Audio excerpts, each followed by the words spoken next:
மனுஷ சுபாவம் உள்ளவர்களாக இருந்தால் பரலோகத்தில் நித்திய ஜீவனுக்குள்ளே நம்மால் இருக்க முடியாது.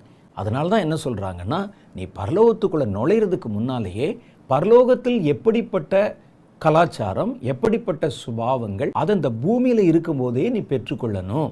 சரி ஐயா, நான் இந்த உலகத்தில் பிறந்திருக்கிறேன், என் தகப்பன், என் தாய், உடன் பிறந்தவர்கள், என்னுடைய நண்பர்கள், நான் பார்க்குற எல்லா மனிதர்களுமே மாம்சீக மனிதர்களாக தானே இருக்கிறாங்க.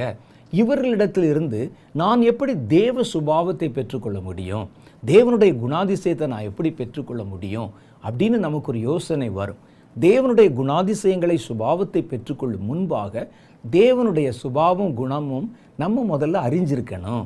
தேவனுடைய சுபாவம் எப்படிப்பட்டது, அதுதான் கர்த்தரை அறிகிற அறிவு. அந்த அறிவு நமக்குள்ளே வந்தால் அந்த அறிவு நம்முடைய வாழ்க்கையில் செயல்பட ஆரம்பிக்க வேண்டும். அப்போ தான் அந்த கனிகள் உண்டாகும்.